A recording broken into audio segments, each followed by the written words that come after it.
Hello everyone, and welcome to my channel, The Orchid Hut. My name is Dana, and thank you for joining me today and taking some of your time to watch one of my orchid videos. We're going to do a quick repot today of this absolutely gorgeous orchid that I purchased a few weeks ago in my grocery store, of all places. And it has been featured in one of my chit chat videos previously, so I will put that link in the upper right hand corner of the screen. It was in bloom when I bought it and had 2 bloom spikes, but just in the last few days those bloom spikes have wilted, and I have trimmed them off right here and right here. And because this orchid is in one of these spongy peat plugs, I am going to go ahead now and repot it like I would for all of my other Phalaenopsis orchids before the roots start going south on me. So this, I think, was a really unique find in a grocery store.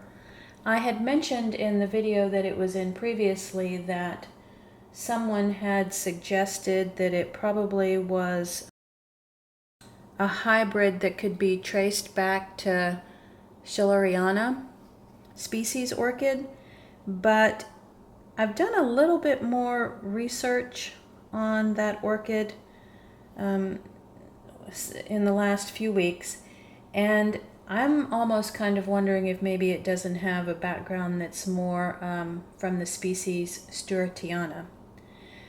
In any case, we're never going to know for sure. It's all a big guess because it has clearly been hybridized, and you know, there really just is no way to know. It's all just one great big guess. But in any case, a very enjoyable orchid, gorgeous mottled leaves. Although I notice on this newest leaf that the mottling did not continue down towards the axis, so I'm not quite sure what's up with that. I don't know if it was a light issue or just, you know, some sort of environment change along the way, or just the fact that the genetics of this orchid are a little bit unpredictable, and you know, maybe not all leaves will be presented in the same way. That's also a case, you know, a possibility. So what we're going to do is work to take this peat plug off and then repot it. I watered this about, what is today? Today's Wednesday. I watered this on Sunday, so it's been about 3 days since I've watered this. The peat plug is pulling apart okay without me having to get it really soggy all over again. But it is looking like this is going to be a tedious process because I'm just going to have to slowly pick chunks out of this. If it becomes too tedious, I'll just, you know, fast forward the video until we get down to the roots. But let's see, we could talk about some other orchid things in the meantime. Let me give you an update on the Texas weather. So the last week it has been more like September weather. Today's high is going to be 85 degrees Fahrenheit with a low at night in the lower 60s. So temperatures are back warm again, but we have another cold front coming over the weekend, and then the nighttime temperatures will be in the low 40 degrees Fahrenheit. So roller coaster weather that we have during the winter here in southeast Texas. One other thing I guess I could kind of point out on this peat plug, and this is pretty tedious. It does have an opening at the bottom, so it's not solid through and through. And I guess if I had to compare this to an orchid that has been potted in that tight chopped sphagnum moss, which I just despise, I would say, you know, that this is maybe not quite as bad as that. What I've noticed as I've been watering this orchid in this peat plug is that it does seem to dry out more quickly than the tight sphagnum moss. So when I water it, it you know, stays wet for a couple of days, but then it does go dry. And I think this hole in the bottom allows for a bit more circulation as well as the ability to dry out a little more quickly. Okay, now one of the things I'm noticing here is that even though these roots look green, they're really not all that flexible at the moment. And I may, at some point, have to go get the rest of this peat wet so that I can get it out from between the roots without the roots snapping. So, I think you get the general idea of how this goes. This is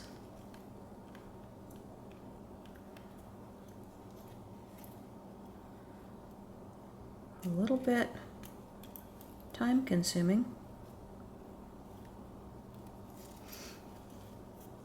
These roots are actually still in very good shape, so I didn't want to delay repotting this after I had cut the spikes off, because the longer that you sometimes put off a repotting when it's time to do it, you know, you're really just not doing yourself any favors, because maintaining the correct moisture level is likely to be different than how you water and take care of your other orchids. And so you have to kind of continue to check on an orchid like this individually and just make individual decisions for it, because its potting media is likely very different than how the rest of your Phalaenopsis orchids might be potted.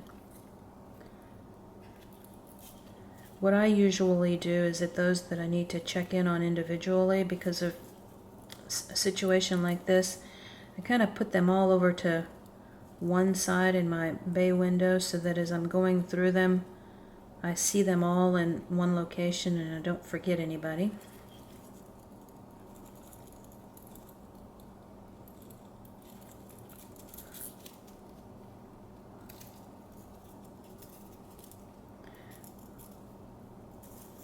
And, you know, none of this peat pot is really sticking to the roots in such a way that it's causing damage when it pulls away. So that's a good thing. It seems to be taking a little bit longer than working out the sphagnum moss, but I actually think it is a less detrimental potting media than the moss. So there's always pros and cons to everything, right?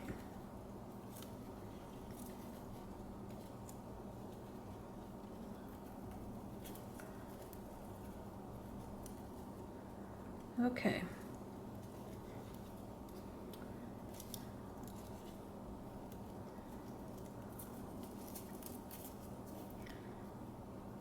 There's going to be another advantage here to this.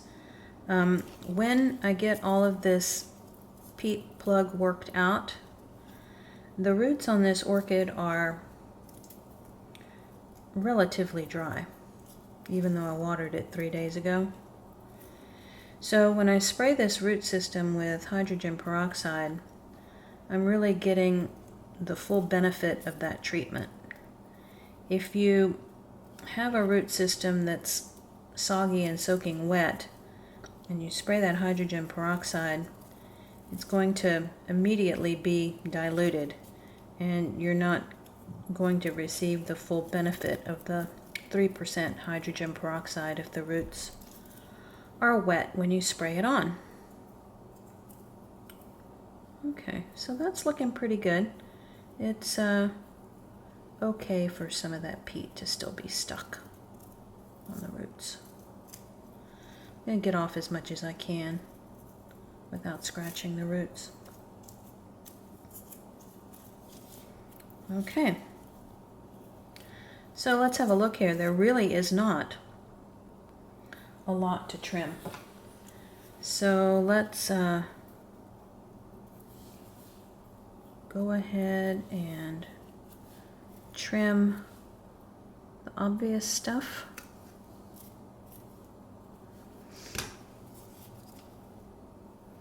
I'm actually very surprised that the root system is in this good a shape. It makes me want to go back and look at the grower that supplies my grocery store so that I can remember to buy their orchids in the future if I see one that I like. Okay, all of these root tips are in good shape.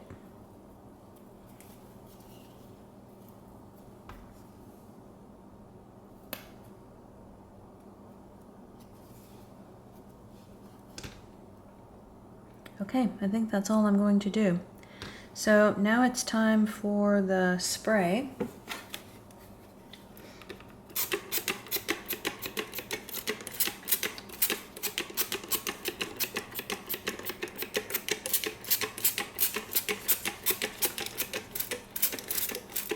And I'm really not even concerned that this orchid particularly needs the spray.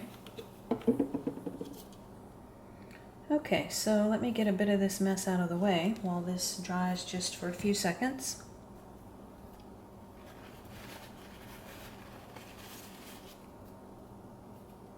Some of it, not all of it. Okay, and I have a pot chosen for this orchid. There's a video that I did earlier about choosing the correct pot size for your orchid, and I'll put that link in the upper right hand corner of the screen if you'd like to go watch that. But I'll do a little quick demo of it here. I'm going to dump this out. This is just my standard Phalaenopsis orchid bark that I use. It's a mix, it's a pre-made mix.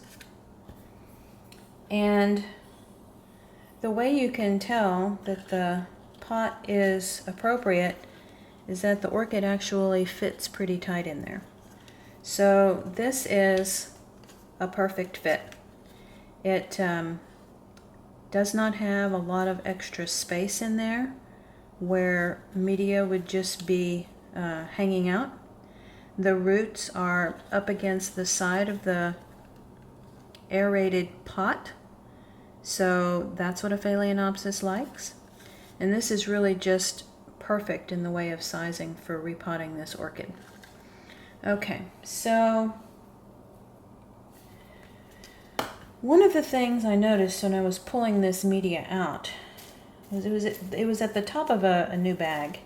And I don't know why, but this seems to have a bit more sphagnum moss in there than what this mix usually has. And I don't know the reason for that. So I think I'm actually going to pick a little bit of this out. I just have a sense that that might be a little bit too much. Set that aside. And then there's kind of like an odd stick here. I'm going to pull that out. I don't remember pieces like this being in this bark mix before. Might have gotten in there by accident. Okay, so a little bit in the bottom of the pot. I usually put some larger chunks of orchid bark in the bottom, or maybe some cork pieces, but this pot is small enough. I'm really not all that concerned about it getting plugged up at the bottom from the dust and the rest of the media. So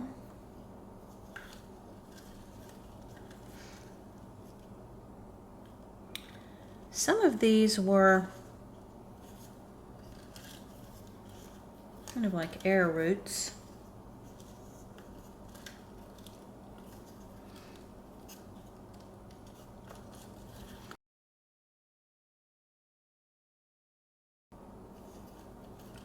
There we go. Some of those long roots at the very bottom were keeping it from settling down in there. And it's okay, you know, if you poke out or, you know, resting on the top of the media, that's fine. Orchids are epiphytes. They really only use this bark because of us humans. Okay, so I'm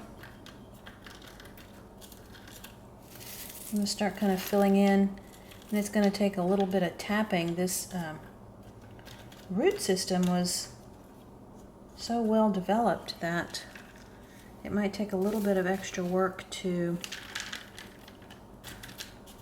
poke the media down in here and double check that we don't have any kind of large air spaces left over.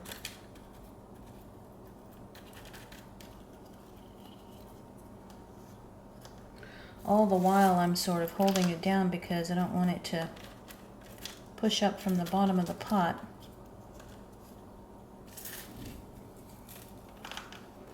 Okay, let's give it a tap and see how we're doing.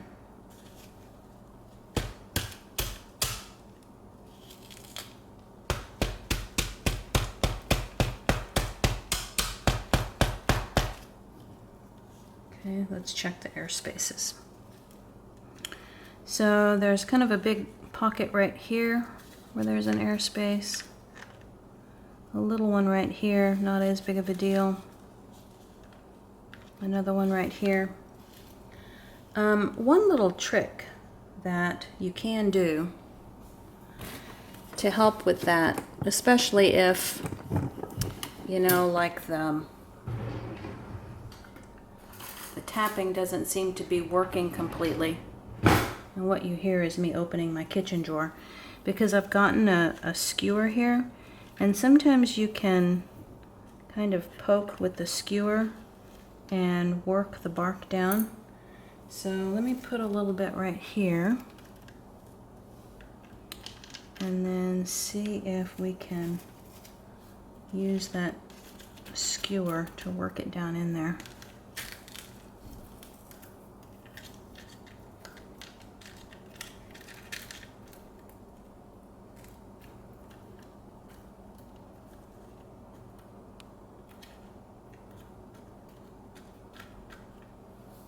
Oh, that's a little better already. And maybe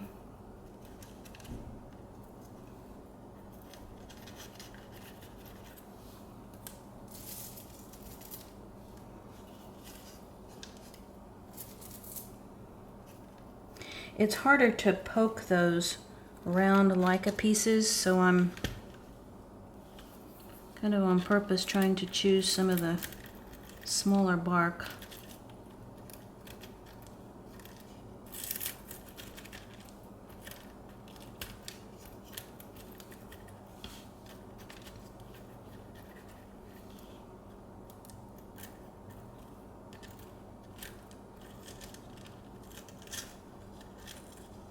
There's like a really large Leica piece right there that if it wants to fall into that gap, great, but if it doesn't, it's just in my way. There, that's a little bit better. Okay. That's not too bad right there. A little bit of a gap here. And this is always the challenge when you actually have an orchid with a great root system. It seems like most of the ones that I've been repotting lately have such a smaller root system that, you know, this is not even an issue, but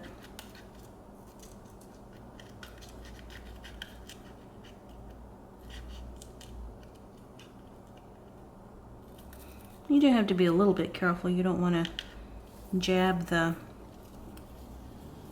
roots with the sharp end of the skewer.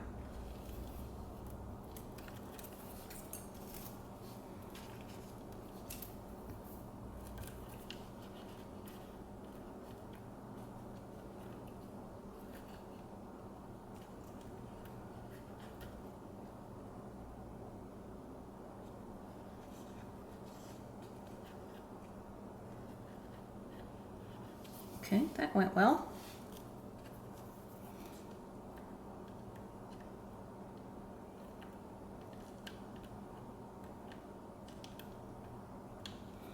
I don't know that anybody else would go to this much trouble. Okay, so let's give it another tap.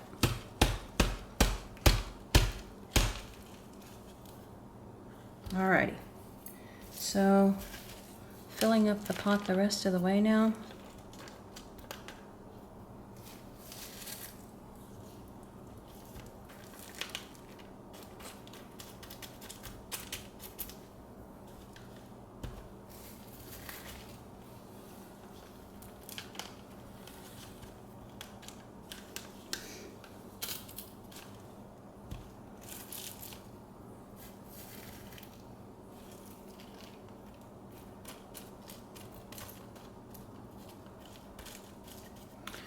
Okay, now as far as pressing down on the media goes, I only press enough to kind of stabilize the plant in there.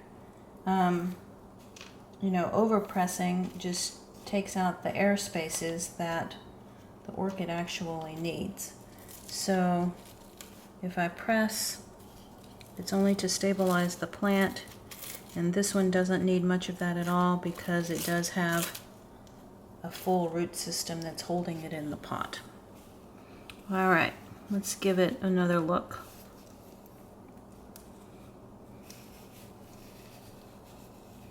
A little bit of a gap right there, but that's okay. Okay, looks good. So let me take this over to the sink and give it a little bit of water.